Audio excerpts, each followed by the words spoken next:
Bonjour, bienvenue pour ce nouvel apéritif théologique. Et aujourd'hui, une question. L'Exode a-t-il eu lieu comme cela est écrit dans la Bible ? Alors, c'est dans le livre de l'Exode, justement, qu'on trouve le récit de l'Exode. C'est à l'époque de ce personnage Moïse. Le peuple est réduit en esclavage par le Pharaon. Et Moïse reçoit cette mission de faire sortir le peuple d'Égypte pour rendre un culte à Dieu. Et c'est, au fond, le libérer de sa condition d'esclavage. Alors, ce qu'on peut dire, c'est qu'il n'y a que dans les textes bibliques que l'on trouve le récit d'un tel exode, aussi bien un exode d'un peuple hors d'Égypte que le récit de ce peuple hébreu qui sortirait. La deuxième difficulté, c'est qu'on n'a pas vraiment de traces archéologiques d'une entrée du peuple hébreu en terre promise. On n'a pas d'un seul coup un phénomène massif d'un peuple qui vient s'installer et prendre la place d'une autre population. Vous coupez la parole. Alors, nous n'avons pas de traces archéologiques, effectivement, de ce déplacement massif de population, mais je crois que la question pose plus globalement la question de l'historicité des livres de la Bible. Et ça, nous l'avons déjà abordé lors d'un apéritif théologique. Et l'Exode, peut-être, en est un cas particulier, parce que quand on lit le livre de l'Exode, on a l'impression que c'est un livre historique, finalement. Oui, on a vu des films. On a vu des films, voilà, et notre pensée est un peu biaisée à cause de ces films. Mais c'est vraiment notre rapport à la Bible qui est posé à travers cette question. Parce que qu'est-ce que cela nous apporte de lire l'Exode comme un récit historique ? Qu'est-ce que cela nous apporte de savoir que ces hommes et ces femmes sont partis d'Égypte et sont restés bloqués de nombreuses années au milieu du désert Sinaï ? C'est extrêmement rassurant si ça a vraiment eu lieu.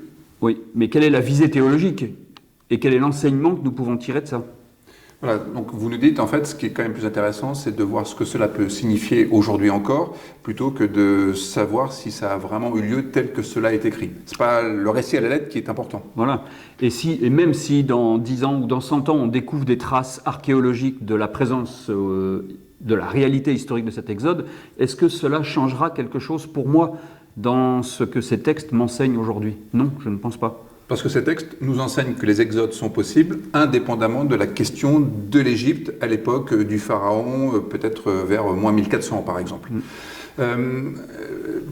On a aussi quand même quelques indications dans le texte biblique qui montrent que ce récit a été construit à partir d'autres récits.